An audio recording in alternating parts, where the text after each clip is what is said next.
Welcome back, everyone, to our daily deep dive into current affairs, perfectly tailored for those of you gearing up for the UPSC exam. Today is February 20th, 2025. And this is part one, where we unpack the most significant happenings that you, as dedicated UPSC aspirants, absolutely need to know. Right, and remember, even if some of these topics sound a bit familiar from previous episodes, think of this as your rapid revision session. There's always a fresh angle to uncover. Exactly. So before we get started, a gentle reminder to hit that like button and subscribe to our channel for your daily dose of UPSC-focused insights. Okay, let's dive right in. Starting off, let's talk about India and Qatar.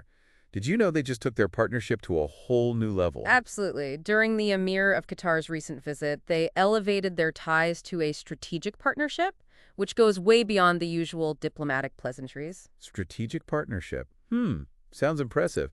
But what does it actually mean, in a practical sense for someone like me prepping for the UPSC? Think of it as a long-term commitment. It means both countries see a lot of value in working together, both economically and strategically. And for you, it means paying close attention to the specifics, because this kind of partnership is prime UPSC exam material. Okay, got it. So what are some of the key highlights? What kind of agreements came out of this elevated partnership? Well, one of the big headlines is the goal of doubling bilateral trade. They're aiming for a whopping $28 billion within the next 5 years. Wow, $28 billion. That's quite a jump from where they are now, right? Oh, definitely. Right now, it's around $14.08 billion. So doubling that figure is pretty ambitious, but it's a clear sign of their commitment to strengthening economic ties. Okay, but what about the current trade balance? Who's benefiting more right now? And what sectors are going to drive this growth? Asking for a friend who wants to ace the UPSC. Currently, the balance tilts in favor of Qatar. India actually has a trade deficit with them. So this partnership is also about diversifying the trade basket, boosting Indian exports in areas like pharmaceuticals, IT services, and agricultural products. Right, so it's not just about increasing numbers, it's about strategic diversification. Exactly. And of course, India's energy needs are a big part of the equation. Qatar is our largest LNG supplier. Yeah, I remember reading that somewhere. They provide a huge chunk of our LNG imports, right? Over 40% to be precise. And this dependence is only going to increase as India's energy demands grow. So ensuring a stable and reliable supply of LNG is crucial for our energy security. Okay, so that explains the focus on energy ties. But are there any other interesting agreements or initiatives beyond trade and energy? Absolutely. They signed a bunch of MOUs, one being on avoiding double taxation. Double taxation. Refresh my memory. Why is that important again? Well, imagine a business operating in both India and Qatar. Without this agreement, they'd end up paying taxes in both countries on the same income. It's a major roadblock to investments. So this MOU is a big win for businesses and should attract more cross-border investments. Ah, that makes sense. Removing those barriers. What else? Another important MOU focuses on preventing fiscal evasion, making sure everything is transparent and above board. Right, good governance and all that. Exactly. And let's not forget the initiative promoting collaboration between business associations and investment bodies from both sides. Like, woo. Give me some names. I'm all about the specifics. Well, for instance, you have the Qatari Businessmen Association working closely with India's Confederation of Indian Industry. And then you have Invest Qatar collaborating with Invest India. Got it. So it's not just government to government. It's also about fostering those business-to-business connections. Precisely. That's what makes this a truly strategic partnership. Makes sense. It's a pretty comprehensive approach. What about defense cooperation? Did that come up at all? Oh, definitely. They renewed their defense cooperation agreement, which covers a whole range of activities like military training, intelligence sharing, and joint exercises. Like those Zaire Elbar naval exercises they did recently. Exactly. And don't forget about DIMDEX, the Doha International Maritime Defense Exhibition. It's a major platform for naval technology, and India regularly participates. Okay, so they're ticking all the boxes: trade, energy, defense. What about the people-to-people aspect? Is there anything happening there? Yes, of course. Cultural relations are an important part of any strategic partnership. The Indian Cultural Center in Qatar plays a big role in promoting people-to-people ties and cultural exchange between the two countries. Right, those soft power initiatives, always important. Absolutely. They add another layer to this strategic partnership, making it more well-rounded and enduring. Okay, so clearly there's a lot to unpack here for UPSC aspirants. But what are some of the things that they should really focus on? Pay attention to the key agreements, especially those related to trade, energy, and defense. Also, try to understand the nuances of each sector, not just the headline figures. So beyond the what, focus on the how and the why. Precisely. And don't forget the historical context. India and Qatar have a long history of cooperation, and understanding this background will give you a deeper perspective. All right, notes taken. Now let's move on to a topic that's been making headlines globally: water scarcity. A new study has revealed some alarming findings about the growing water gaps caused by climate change.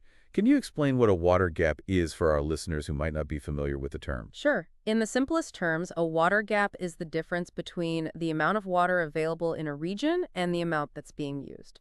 Think of it as a measure of water stress. So the bigger the gap, the bigger the problem. Exactly. The study found that globally, water gaps are projected to reach a staggering 458 billion cubic meters per year. That's a massive amount of water. That's a scary number, but how do they actually calculate this gap? Is it just about rainfall, or is there other factors involved? It's definitely more complex than just looking at rainfall. It involves considering various factors: rainfall patterns, river flows, groundwater recharge, population density, and even water usage across different sectors like agriculture and industry. It's a comprehensive assessment. So it's about understanding the entire water cycle and how human activities impact it. Precisely. And the study also highlights that the impacts of climate change on water resources are not uniform across the globe. What do you mean by that? Climate change can affect water availability in different ways. Some areas might see an increase in rainfall, while others experience more severe and prolonged droughts.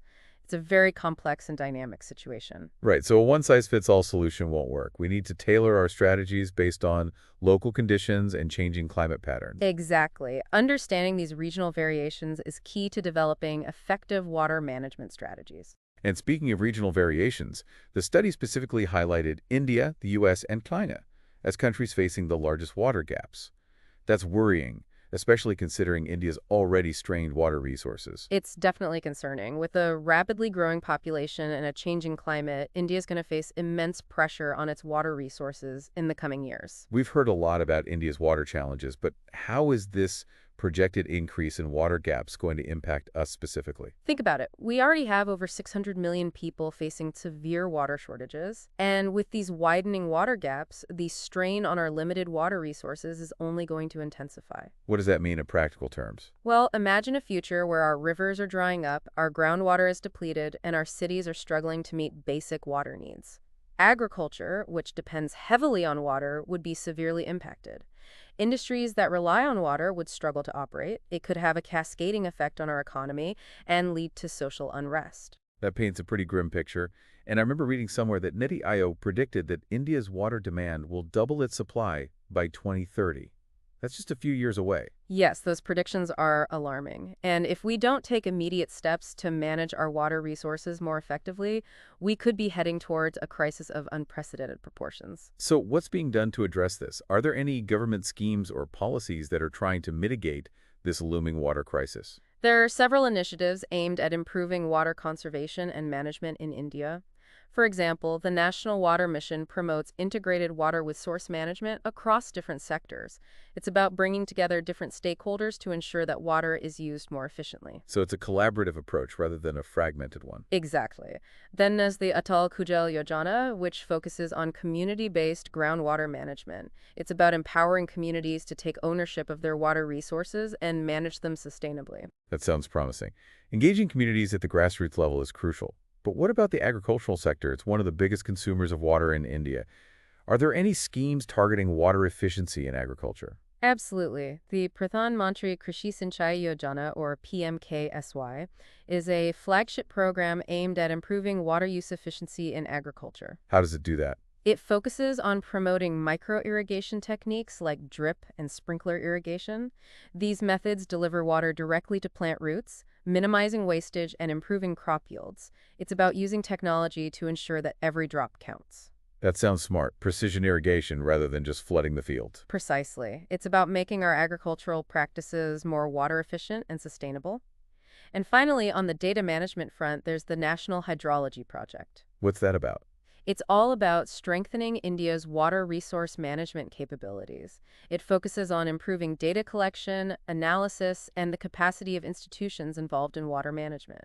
So it's about creating a robust foundation for informed decision-making when it comes to water resources. Exactly. Better data means better planning and better management. It's clear that India is taking some important steps towards addressing the water crisis, but it's going to require a collective effort from all stakeholders, the government, communities, and individuals to truly turn the tide. Absolutely. It's a challenge that demands a multifaceted approach and a shared commitment to water conservation. Every drop counts, and every action matters. Now, let's dive into a fascinating ecosystem that plays a critical role in the fight against climate change peatlands. Ah, yes, those hidden gems of the natural world. For our listeners who might not be familiar, could you explain what peatlands are and why they are so crucial in the context of climate change? Peatlands are a type of wetland. Imagine a waterlogged area where dead plant matter doesn't fully decompose because there's not enough oxygen. This partially decayed material accumulates over time, forming what we call peat. And these peatlands, as unassuming as they might seem, are incredible carbon sinks. Carbon sinks, so they absorb carbon dioxide from the atmosphere. Exactly. They store massive amounts of carbon, even more than all the forests in the world combined. This makes them crucial allies in our efforts to mitigate climate change. Wow, I never knew that. So protecting peatlands is basically like protecting our planet's climate regulation system. Exactly. But there's a catch. A recent study revealed some rather alarming findings about the protection status of these crucial ecosystems. Oh, what did the study find? Globally, only about 17% of peatlands fall within protected areas. And even within those protected areas, the level of protection varies significantly. That's concerning. Considering their importance, you'd think we'd be doing more to protect them. You would think so, but historically, peatlands have been overlooked and often misunderstood. They've been seen as wastelands ripe for conversion into agricultural land or for peat extraction. So a lack of awareness about their ecological value has led to their degradation. Precisely. Another factor is the economic incentive for peat extraction. Peat is used as fuel and in horticulture, which can be profitable in the short term, but has a devastating impact on these ecosystems in the long run. It's a classic case of short-term gains versus long-term sustainability. What needs to change? What can be done to protect these crucial carbon sinks? Awareness is key. We need to highlight the importance of peatlands in regulating our climate and the consequences of their destruction. We also need stricter regulations on peat extraction and land conversion activities that threaten these ecosystems. So a combination of education, policy, and sustainable practices. Exactly.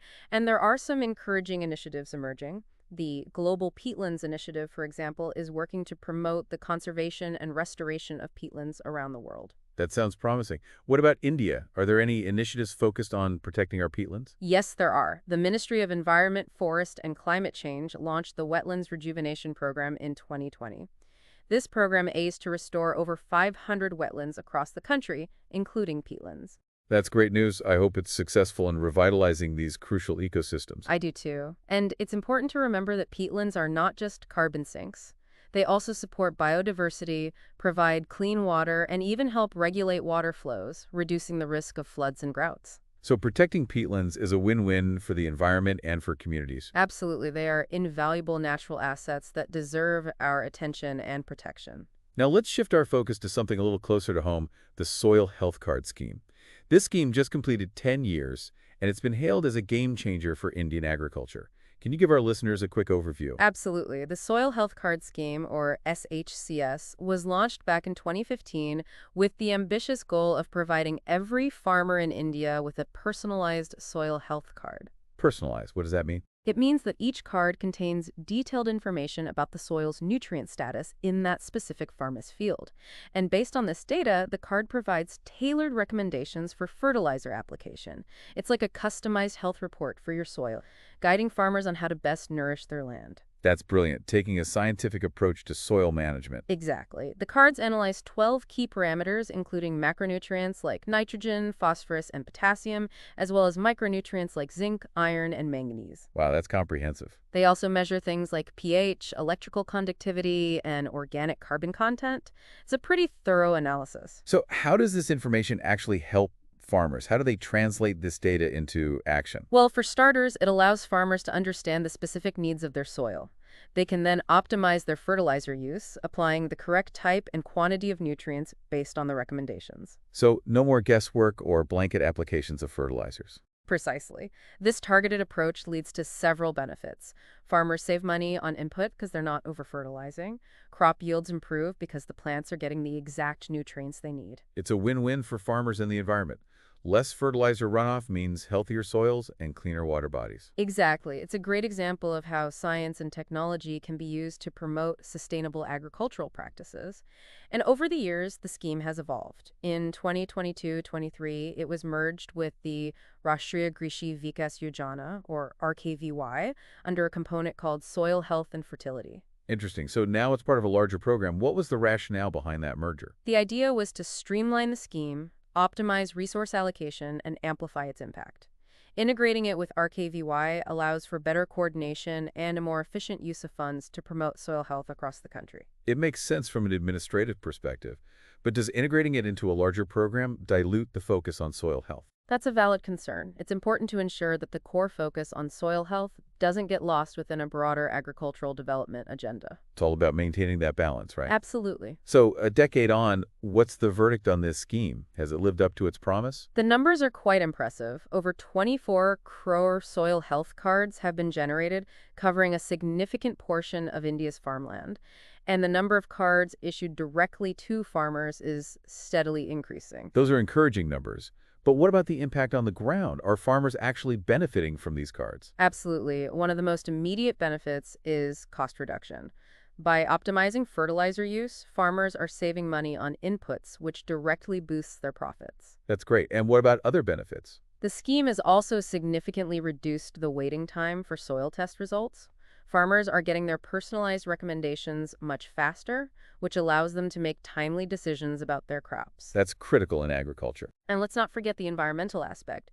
By preventing over-fertilization, the scheme is contributing to healthier soils and cleaner water resources. So it's a win-win all around. Absolutely. It's a great example of how a well-designed scheme can have a positive impact on farmers, the environment, and the economy. Okay, UTSC aspirants, take note. This is a scheme worth understanding in depth. Now, for our final topic in Part 1, let's talk about something a bit more international. OPEC Plus. Have you been following the news? Of course, the world of oil and energy is always dynamic, and Brazil joining OPEC Plus is a significant development that could reshape the global energy landscape. For those who might not be familiar, can you give us a quick rundown of what OPEC Plus is all about? Sure. It's essentially a group of oil-producing nations, including the members of OPEC, the Organization of the Petroleum Exporting Countries, plus some key players like Russia. They work together to regulate production levels and influence global oil prices. So they have a lot of power when it comes to the global energy market. Absolutely. And Brazil, being a major oil producer, is a significant addition to this alliance. What does this mean for India? We're heavily reliant on imported oil, right? That's right. And Brazil's entry into OPEC Plus could have implications for oil prices and supply chains, which could, in turn, impact India's energy security and economy. It's something we'll need to watch closely. And it's important to remember that India is not a member of OPEC Plus 5, so we don't have a direct say in their decision. Exactly. This highlights the need for India to diversify its energy sources and reduce its dependence on imports. Strategic autonomy in the energy sector is crucial for India's long-term